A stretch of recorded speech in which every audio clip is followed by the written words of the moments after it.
Hey, good morning. Hey, if you're new, I'm Charlie, the lead pastor here, and I'm also really glad that you are worshiping with us today. We have 3 kids. They are 20, 17, and 6. And the 6-year-old is kind of, she's kind of advancing beyond just being a little kid in some of the more creative forms of disobedience. So it's not uncommon, unfortunately, in this current season that we're in, to walk into the kitchen first thing in the morning. Well, at least first thing in the morning for us. And seems like there's already been a party that's gone on in the kitchen of some sort. And like, hey, how did those 7 candy wrappers end up in the trash can or whatever? And so she already knows she's not supposed to do that. So there's a problem. So you go into her room where she still is, and like, hey, what have you been up to this morning? You're holding off judgment, right? So, hey, what have you been up to this morning? Oh, nothing, just playing in your room. So, another chance. So, you haven't left your room? No. So, you haven't been in the kitchen? No. So, you haven't gone into the kitchen and eaten any snacks? And you think eventually you're catching up with this, right? And the lie continues, and then finally, once the lie has been told enough times, like, that's it! I've seen and the wrath of dad comes, right? And to the kid, the wrath seems large and sudden, right? When in fact, there was this moment, this giant window even, of grace that was opened, right? I'm going to give you an opportunity before the judgment comes.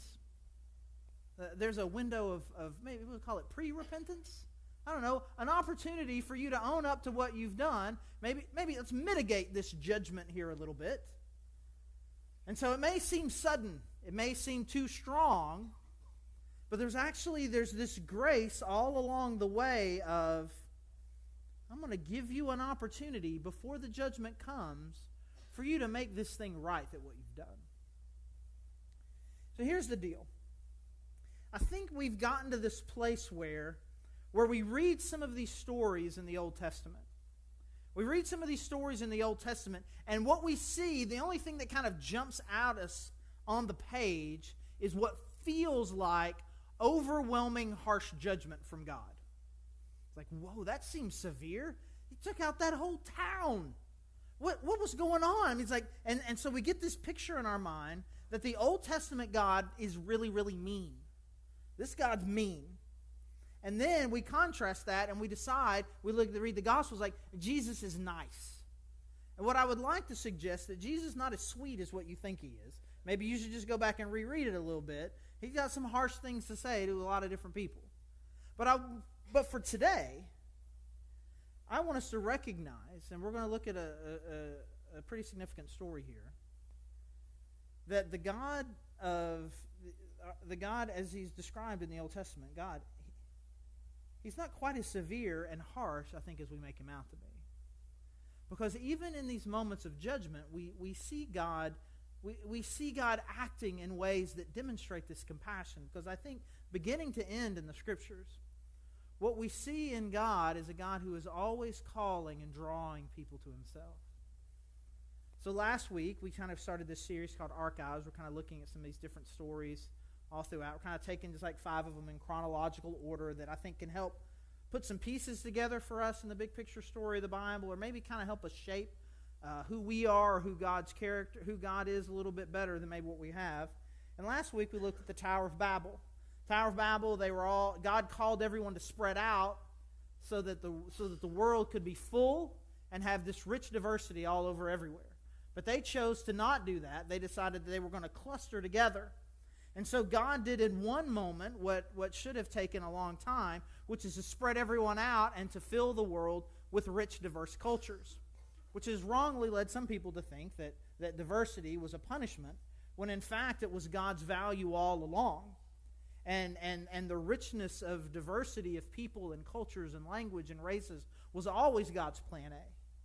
But the people chose their own plan B, and so God put this plan on them. And the idea would be is that there would be people of all sorts of different races and cultures expressing worship to God in a variety of ways, which is a value of God, this diversity of worship and people and languages. And the hope was that they would all worship God in all these rich and unique ways. But that's not what happened. This tribalism starts, and people begin to worship the gods really they literally have crafted from their own hands. They're worshiping these idols and these false gods. And so rather there being this wide expression of worship of God, we've got this widespread idolatry. But again, the God of the universe is always drawing people. He's always wanting to reach. He's always wanting to restore people. And so he sets up essentially his own tribe. Not to kind of make his tribe awesome and everybody else bad, but to kind of show all of these tribal people what it would look like, what it really looks like when capital G God shows up. So he does this through Abraham and establishes his covenant with them to bless them in order that they can be a blessing to the whole world. And so we see this happening, and ultimately one of the big stories is when there's this worldwide famine in Egypt, and through some pretty incredible circumstances, God uses his people to save the world and this superpower from starvation and famine. But rather than Egypt responding to that with gratitude, over a couple of generations later, they end up enslaving God's people. And in fact, they're enslaved for 400 years. Now we enter in Moses, kind of giving you a little backstory here, kind of the big picture of the Bible. You enter in Moses, who's the person that God calls up to deliver them from the slavery. And through these 10 plagues, which just brings a lot of death and destruction to the primary superpower in the world at that time, God frees his people. And they're supposed to go to this land that God has promised them. There's a lot of whining and complaining along the way, but they finally make it there. But they let their fear get the best of them. And rather than choosing to follow God and take the land that God's called them to, they pulled back. And so God says, hey, we'll give the next generation a chance. They kind of wander around in the wilderness for a while. And then ultimately, the next generation becomes the adults. And God brings them back to the land that he's promised them. And in order to take this land, they're going to have to take out this city of Jericho. And that's the taking and the destruction of the city of Jericho is a story you may be familiar with. The army ends up marching around the city once a day, and then 7 times on the 7th day, and the wall comes down. And then they take the city. You may be familiar with that story, you may not. You may be familiar with the VeggieTales version. It involves peas on a wall throwing slushies at people, so it's not really in the Bible. That part's not in the Bible, but I wish it were. It would be amazing. So, but before we get to that point, before we get to the point where the judgment and destruction of Jericho happens, we have this story in Joshua chapter 2. And Joshua is the guy who has taken over leadership for Moses. So he's leading the people, and they're now on the edge of what's called the Promised Land. And in order to, they're going to have to drive these people out in some cases. In some cases, God is calling them to utterly destroy the city and all the people in it. And this story that we're looking at, the story of the wall falling, you can put peas on a wall and slushies and it makes it real cute.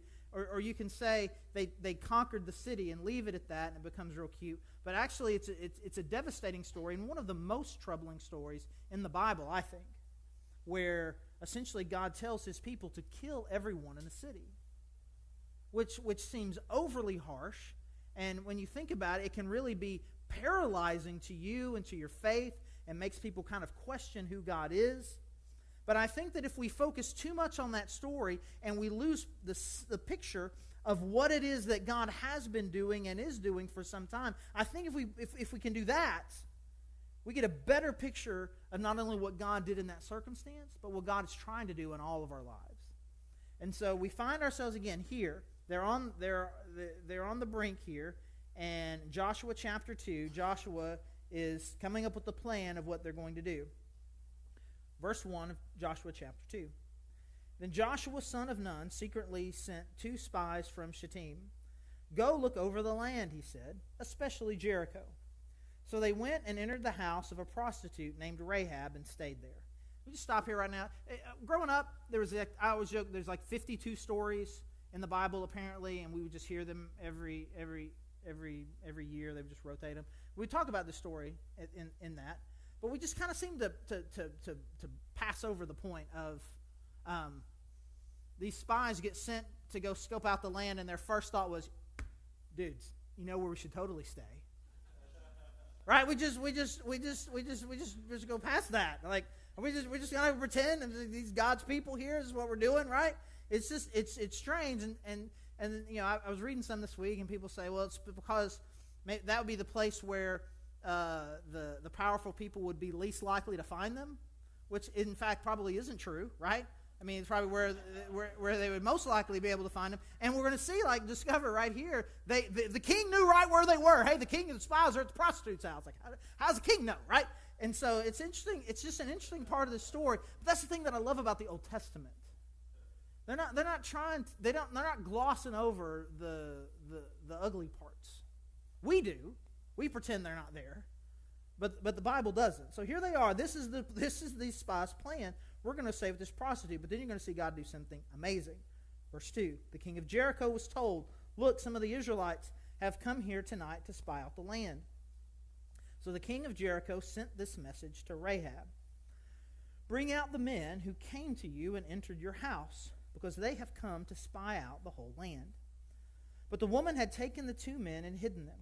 She said, yes, the men came to me, but I did not know where they had come from.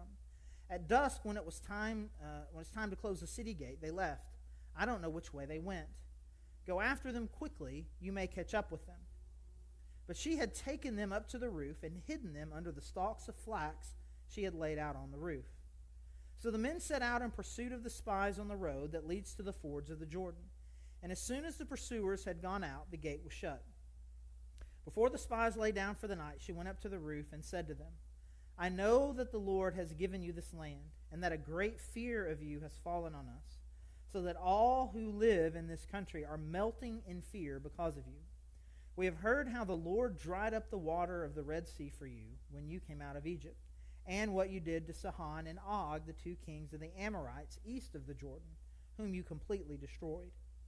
When we heard of it, our hearts melted in fear, and everyone's courage failed because of you. For the Lord your God is God in heaven above and on the earth below. It's a really long story. We'll kind of pause here at the halfway point, make sure we know what's going on. So they've gone to hang out with the prostitute. Apparently they were babbling to people there at the brothel about who they were and what they were doing, which seems like terrible spy strategy. And so the people found out, and so the people tell the king, and the king's like, hey, there's these spies here that have come to check us out. And so the king says, give them to us. And so then Rahab lies. It's like, they left. I don't know where they're going, but in fact she'd hidden them. Well, why would she do that? Well, she says like, hey, we've heard all the stories. We heard about what happened in Egypt. We heard about what happened after you left in Egypt when God opened up the sea and you went through, and then God swallowed up the Egyptian soldiers. We heard about that. And then we heard about what happened to these 2 kings over here on the east side who opposed you and tried to stop you, and that you guys just wiped them out. And let me tell you, the whole city is afraid. We're scared to death. These stories, you don't need an internet, you don't need a postal service, you don't need a television, you don't need a radio. These kinds of stories travel. And the whole city knew that not just these, it wasn't just, we're scared these warmongers are coming. We know for certain, because of the stories that we've heard, that the God, capital G, of the universe is with you. And we are all paralyzed with fear. Verse 12. Rahab's still talking. Now then, please swear to me by the Lord that you will show kindness to my family, because I have shown kindness to you. Give me a sure sign that you will spare the lives of my father and mother, my brothers and sisters, and all who belong to them, and that you will save us from death. Our lives for your lives, the men assured her. If you don't tell what we're doing, we will treat you kindly and faithfully when the Lord gives us the land. So she let them down by a rope through the window, for the house she lived in was part of the city wall. She said to them, go to the hill so the pursuers will not find you. Hide yourselves there 3 days until they return, and then go on your way. Now the men had said to her, "This oath you made us swear will not be binding on us, unless, when we enter the land, you have tied the scarlet cord in the window through which you let us down. And unless you have brought your father and mother, your brothers and all your family into your house.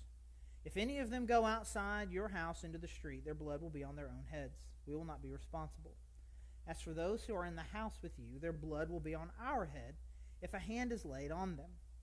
But if you tell what we are doing, we will be released from the oath you made us swear." "Agreed," she replied. "Let it be as you say." So she sent them away, and they departed, and she tied the scarlet cord in the window. When they left, they went into the hills and stayed there 3 days, until the pursuers had searched all along the road and returned without finding them. Then the 2 men started back. They went down out of the hills, forded the river, and came to Joshua, son of Nun, and told him everything that had happened to them. They said to Joshua, "The Lord has surely given the whole land into our hands. All the people are melting in fear because of us." So this story, all these stories of what God had done through these people has reached their ears, and everybody knows about it, and everybody's scared to death. But Rahab does something about it. She makes sure that she protects the spies when they come, and she makes this deal with them. Please spare me. And all throughout the New Testament, as this story is retold, it's told as a story of incredible faith in God. It's not just, I don't want to die, but it's this, I want to be connected and be a part of what God is doing here in your community. She ultimately ends up being the great-grandmother of Jesus. We see that in Jesus' genealogies. And she becomes this incredible person in Jewish history. Because in a moment when she was completely and totally gripped by fear, rather than surrendering to the fear, she surrenders and gives her heart and life fully to God. And so she makes this deal. And then the next thing that she thinks is, not just me, but all my family and the people that are connected to them. I want them all to be saved from this. And so he makes this deal. It's okay, sure. You bring them and put them here in your house, and you put this ribbon up there, and I'll make sure everybody knows. Don't go into this one house, and everybody who's in there will be saved. And so what's going to happen next as we continue on in the book of Joshua is this annihilation of this city. And if you focus exclusively on that, it just feels like judgment of God. These aren't my people. I don't like these people. I'm taking these people out. It's just judgment. But the reality of it is that judgment was preceded by a lot of love from God, if we'll just see it here in the story.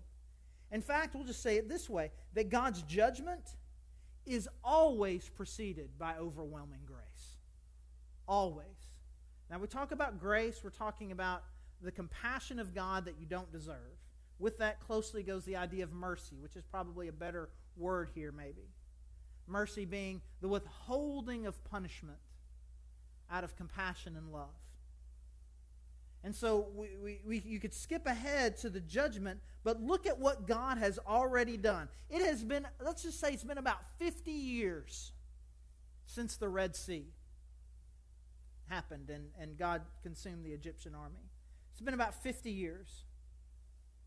And for those 50 years, as they have been coming to this point, God has been communicating a message to the people of Jericho. The way that you are living your life is not right. The God, small g, that you are worshiping is no God at all. You need to stop this, and you need to worship the capital G God, and you need to stop this life that you're living, and you need to live differently. For 50 years, minimum, He has been communicating this to them over and over and over again. Even to the point to where they got on the edge of Jericho 40 years ago. And it was Israel's fear that kept them from going. But from Jericho's perspective, it is the grace and mercy of God to say, hey, judgment's coming. You need to do something about this. And you can think, I think you're just making that up. You're just reading that into the passage. I'm not the one making it up. It's Rahab that said it. Rahab said it. Everyone in their town got the message. The message is, God is in Israel, and our judgment is coming. So God was very clear with the message. Everyone got it. The difference is Rahab responded to it. It wasn't that they didn't know. It wasn't that God wasn't merciful. It wasn't that they weren't clear about who God was and who they were. Now, it doesn't mention kind of what it doesn't mention here in this passage, really what Jericho was like. You can study this and find out, but obviously they weren't worshiping God, and they were living in ways they were separate from God. They were living in sin, and God is bringing judgment to them. But before judgment comes, God is begging them, please, please come to me. Please come back to me. And Rahab, they all hear the message, and only Rahab responds. And even if you want to go back to Egypt, and Egypt, that's kind of a scary story too. When God brings these plagues on Egypt. God brings these plagues on Egypt, and ultimately in the 10th plague, is the firstborn son in every home is killed. And you can look at that and you think, well, that's a terrible story too. I think we don't get as worked up about that one because, I mean, these people were slavers, right? We don't really get too worked up about the judgment that comes on slavers in general, or especially those who have kept God's people enslaved for 400 years. We don't exhibit a whole lot of sympathy towards them. But even still, the judgment might seem harsh. But God had already done an incredible miracle amongst them by saving them by supernatural means through the capital G God of the universe. But they continued to worship their small g gods. And they did this awful thing to God's people. But rather than bringing that judgment right then, God holds off. And this has always bothered me a little bit. Why would God keep his people enslaved for 400 years? Sure, they shouldn't have stayed in Egypt. God told them they needed to go back to the promised land. They didn't. They stayed. They chose relative prosperity and ease and comfort over God's call in their life. They deserve to be punished. Maybe slaves for a couple years, 5 years, 10 years. Not 400 years. But what if it was mercy for the Egyptians that for just a little bit longer they could experience what having God's people amongst them was like? And all of these things, some of these trials that God's people are going as they're leaving Egypt and headed to Jericho, the delays and the complaining and the twists and turns is extending more and more grace to these people. Because they all had a choice. They could choose to follow God or not. And you all have that same choice. In the same way, I am sure that there are many of us here right now who know something isn't right. And when you hear this description of Rahab saying that fear and anxiety have overwhelmed me, and I know, and you say you know that the way that you're living is not the right way, and that you also are disconnected from God. You know something's not right, and you have this sense that something bad is happening and something worse may be coming. I think the question for us, are we going to respond like Rahab did, was in that fear, surrender to God, or be crippled and paralyzed by it, by apparently the rest of Jericho was. Our hope and prayer is that right now, the thing that you're experiencing right now, even as you may be gripped with fear and uncertainty and shame, that you would not surrender to that, but you would do what Rahab did and see in that the very voice of God calling you back to Him. As judgment is withheld, it's held back. He is asking for you to come back and to repent in the same way that Rahab did. And for those of you in that situation, that's our hope and prayer for you. But for all of us, we all need to take another page from Rahab's book. Because the next thing that she did, once she realized, wait a second, I see what God is trying to do here, big picture, and how this affects me. I need to give my life to Him. Her next thought was, what about everyone else? And so essentially it's like, if I get everybody in here into this house, everyone that I care about and everyone I love, will you spare them too? And they say, sure. And so your response to be like Rahab is first and foremost, if you need to make that same surrender to God, you need to do it. But ultimately, your other job is this, is that our job is to fill the house. Our job is to fill our house. To set out the red scarlet in the window and say, everybody who comes here can be saved from this thing. Because again, what were the people of Jericho? What were they like?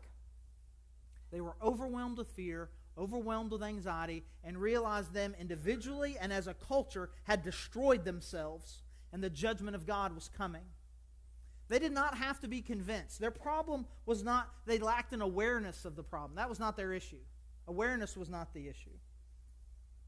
An assessment of, there's an issue, and here's what's going to happen if things continue. That wasn't their problem either.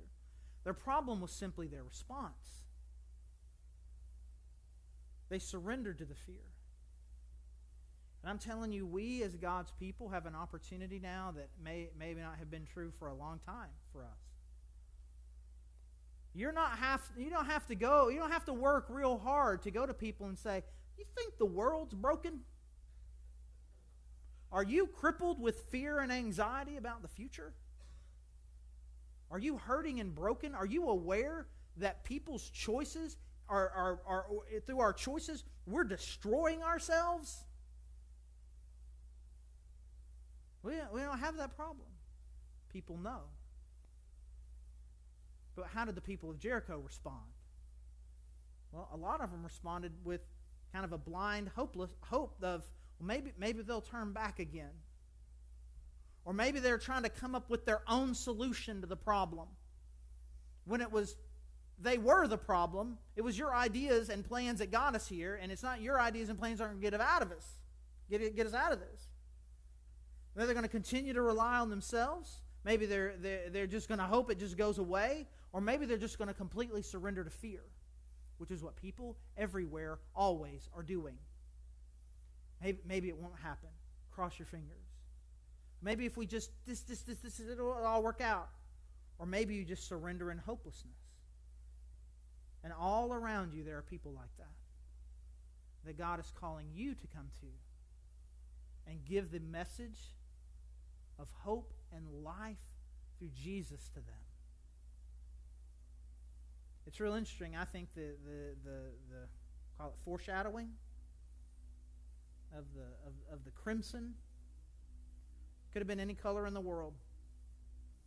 It was the color of blood, a symbol all throughout the Old Testament, and ultimately one of the greatest symbols we have of Jesus' sacrifice to us.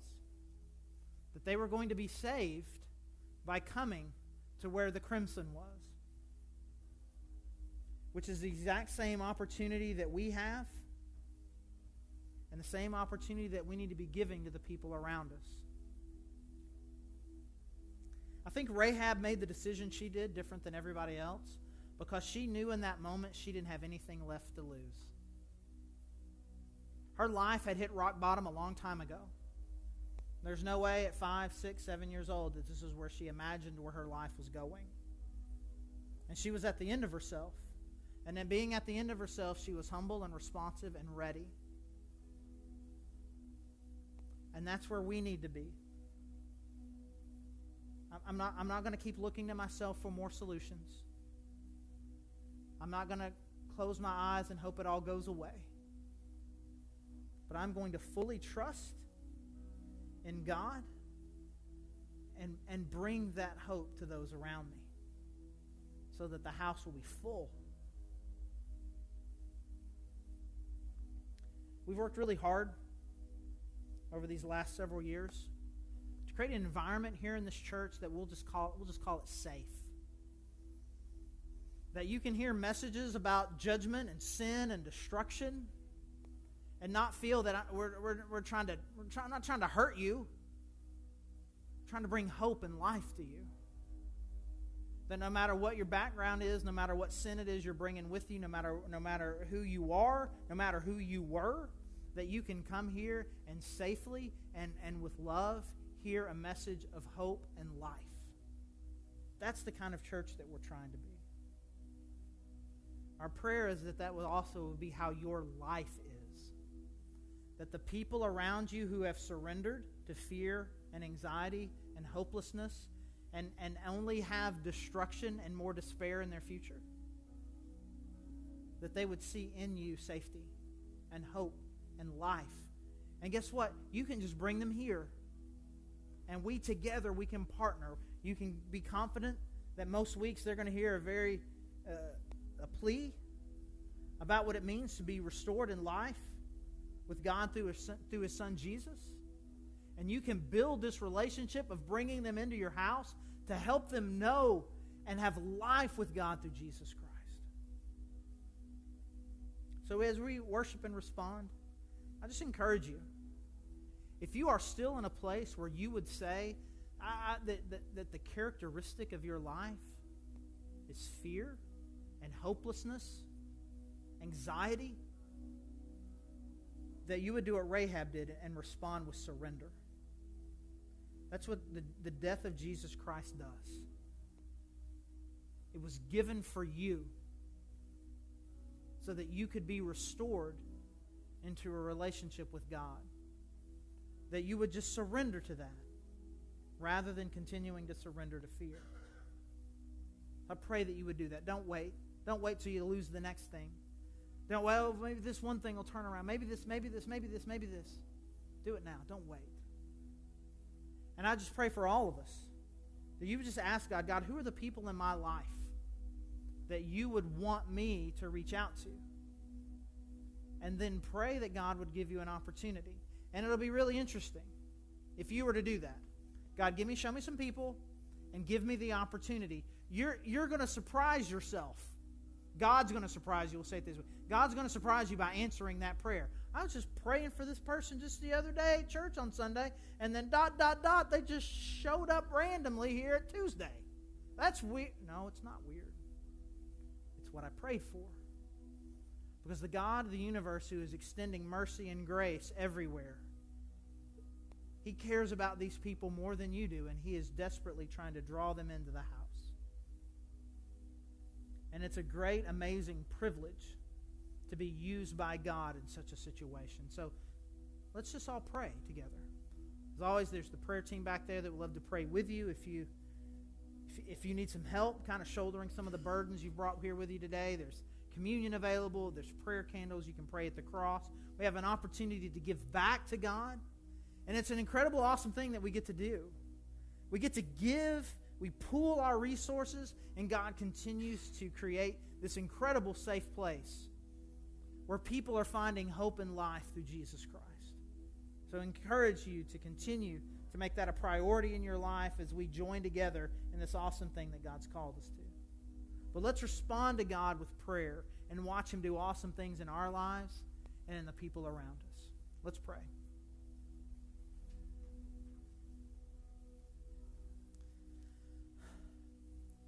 God, I thank you for Rahab.